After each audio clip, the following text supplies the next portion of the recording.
All right, we are back. Peanut Gallery, we had Hard to Kill. Yes, and it was TNA Hard to Kill.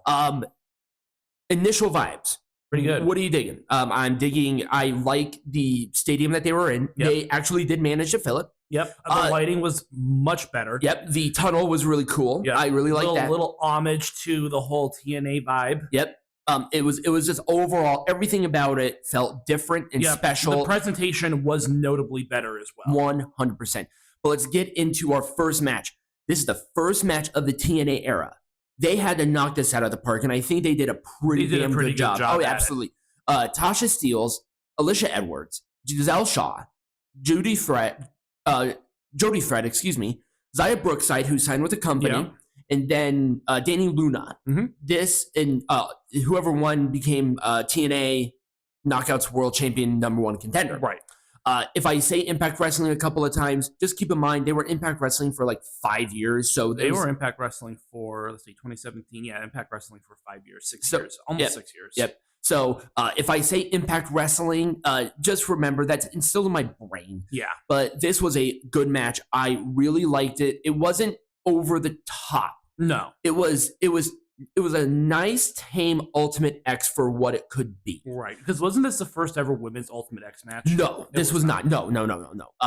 But Gisele Shaw won. Mm-hmm. It was a fine match. It was something that I expected, but overall, I liked it. So I'm going to give it a full thumbs up. So am I. So I'm happy about that. All right, so this was actually kind of a mess. I did not like this whatsoever. No, it was a little bit of a mess. Dirty Dango and PCO was the first part of the match. It was like 1 minute and 30 seconds, and then there was a disqualification when Alpha Bravo came in and tagged PCO. This whole part was kind of a mess and a disaster. Yeah. And then Santino Marella came out because the heels were beating on PCO and made a 6-man tag with these 4, including Rhino and Jake something. Mm. Why did we need to do this? And this could have been probably a lot better if it was on the pre-show. Yeah. Why have the title match that had a story on the pre-show, but not this match that had a nothing? Yeah, didn't make any sense. But yeah, it was kind of a mess. It was a mess from a production standpoint. I mean, the wrestling was okay at best, but it was just a mess. It was a mess producing the match. Yes, it was. Like how we got here was stupid. It just felt sort of lame and nonsensical. Well, I mean, that's the thing with this. It's like the build up to this was so bad because they just didn't have shows for like 3 months beforehand. Yeah, and that's why I wasn't covering them because they didn't do anything. Because they were doing the production shit. I'm like, okay, I understand they have to do the production shit, but maybe we can plan fucking ahead and maybe film some shows and at least get them out of the way. Right. Everybody knows that it's pre-recorded, you morons. God, I mean, this was such a mess. I'm going to give it an Orange Cassidy thumbs down. They worked hard, and PCO beat Dirty Dango's team with the PCO assault. So there we go. This was oh, that's right. So before this match, there was the MK Ultra taking on Decay match for the TNA Knockouts World Tag Team Championship. Yes. You see how I had to pause there for a second because my brain is like, Impact. Right. No, it's TNA. Yep. So I did not like how they did this. No, I didn't like that either. They skipped a day Yeah. for the title announcements for no discernible reason. I have no idea why they did that. Well, again, I think they did that to get some eyes on the pre-show because it was on the pre-show when they did that, right? No, it was during the show. The match was during the show. I think the title reveal was earlier. I don't even think it was on the pre-show. Well, yeah, I think it was between the first and second match, if I'm not mistaken. If they were going to do this, do it with the TNA goddamn World Heavyweight Champion instead of the second stupid ass title. Anyways, but yes. The match itself was fine. You know, it was perfectly acceptable. There were some memeable moments, like when Killer Kelly was doing some, stuff that I enjoyed, like the whole crawling over. I'm like, okay, this is aight. Yep, and then when they rose up, I really liked how they did that. I like that too. But yeah, it was perfectly acceptable, fine. And once again, a women's tag team match that really needed to get the division back on track. Mm-hmm. So. Decay won with essentially a assisted sit-out powerbomb, and I'm glad for it. And I'm going to give it an Orange Cassidy thumbs up. I kind of wish they announced it beforehand. All right, Chris Sabin defending the new TNA X Division champion against KUSHIDA and Hijo del Vikingo. This was pretty good. I like this match a lot. Also, right before this, they announced that they have continued the partnership with AAA. Yep. And I think they have a stronger relationship now, which is good. Yep. I'm happy about that. And obviously, Vikingo being the first person out there as the mega champion. Right. Which is their world champion. Yep. But besides the point on that, I like this match a lot. Yeah. It was exactly what you needed to do to showcase possible new eyes to what the X Division is all about.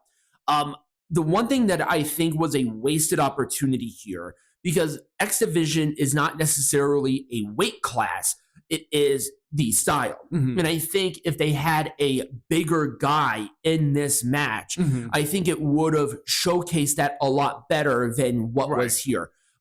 No disrespect to KUSHIDA, but I would have put Jake something in this match. I think that probably would have worked better to showcase that it's not how big or small you are, it's how you can keep up with the division. Right. So, anyways, that's just me. Once again, it's Make Pro Wrestling Majestic again. I think, despite this match being good, you could have done something to showcase it better.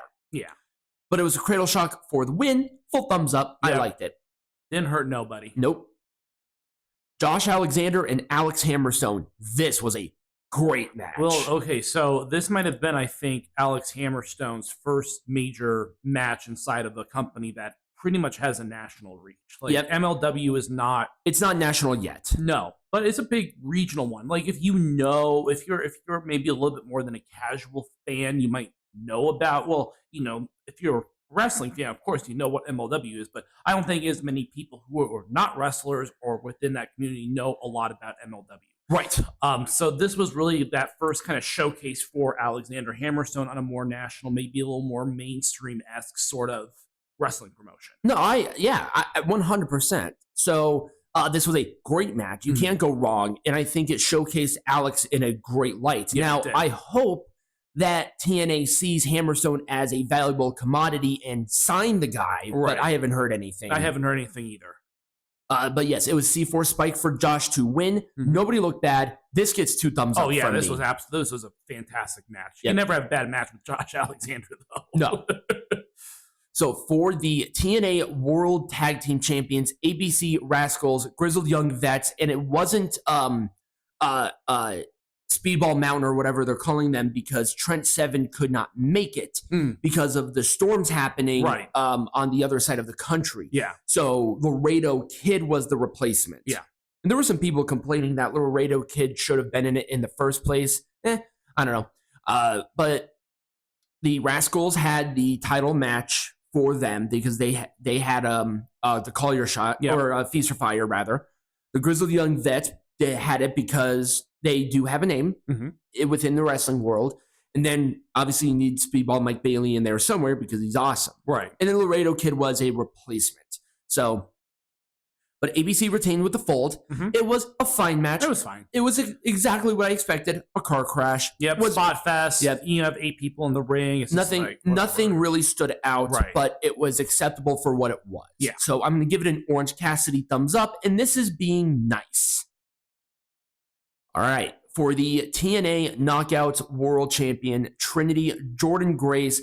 Now, this is when we had essentially the debut of Ash by Elegance, who was Dana Brooke. Yep. And people were having an absolute moan about this. It's like, oh, this is your big surprise? I do not see what is wrong with Ash in this company. No, I don't see what's wrong with it. Now, people probably should have waited before having the moan. Yeah, because there were other people that debuted in the company. We'll talk about that when we get there. But just keep in mind that she's still a big name. She was in WWE and she was in WWE for a long time. Yeah, she was there for like 10 years. Yeah. Like 10 or 11 years. But not only that, but she has cross-promotional appeal. Yes. But also there are people who leave WWE, get a resurgence in their career, and then come back. Right.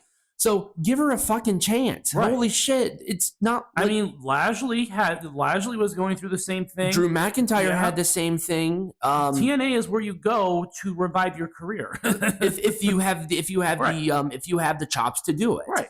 Now there are some people who do better than others. Yeah. But people need to chill the fuck out. I mean, hell, Trinity. Yeah. Trinity. She's in a fucking match. She's in the match. She was the world champion, and now she's going back to the E. Probably. I mean, that's what everyone is thinking at this point. I have no idea. I have no idea where else she would go. To be honest with you, but I mean, she is married to a WWE wrestler, so a high up WWE wrestler. It's Jay, right? No, I think she's married to Jimmy.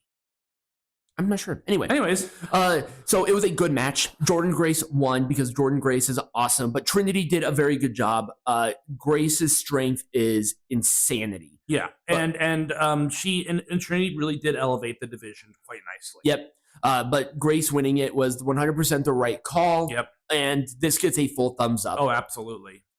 Now let's get to our main event and our post-main event for the TNA World Heavyweight Champion Alex Shelley and Moose. The right person won this match. Absolutely. Because he was symbolically the TNA World Heavyweight Champion for a while there in 2020 and 2021. Yep. Because the whole situation with Tessa Blanchard. Because remember, she was world champion when everything shut down. So, and she would not give their title back. So Moose introduced the TNA World Heavyweight Championship first as a joke, and then it kind of became a thing for him. Then it was almost sanctioned. Yeah. It was sanctioned for him to defend the title. Now, it was never considered the main champion of the company. No, but there was a point in time in which the TNA World Heavyweight Championship existed within Impact Wrestling, and Moose winning it in the first TNA show, very symbolic victory for him. Now, the Impact World Champion, he won the Impact World Champion, but it wasn't that whole thing. This was the symbolism that he needed. Yes. He really helped that company through probably one of the darkest times in wrestling history, period. Yeah. I mean, there's nothing that will beat the pandemic. Right. But again, Moose winning it is just a very symbolic gesture, in my opinion. Yep. And it's a very good way to kind of bring that whole thing back. And Alex Shelley being happy to eat the L and giving Moose that time in the spotlight, I think is awesome. Yeah. But, Shelley was a great champion. He was a very good champion, and I hope he gets the title back at some point in time. But let's talk about, it was a spear for the win. Yep. Let's talk about what happened after. Because that was the big signing. Nic Nemeth. And if for those who are not familiar, he was Dolph Ziggler in the WWE. So again, a member of the WWE roster who goes to TNA, probably to research. But not only that, Nick already had a big name in the world of wrestling this year because he did this stuff with New Japan and Wrestle Kingdom.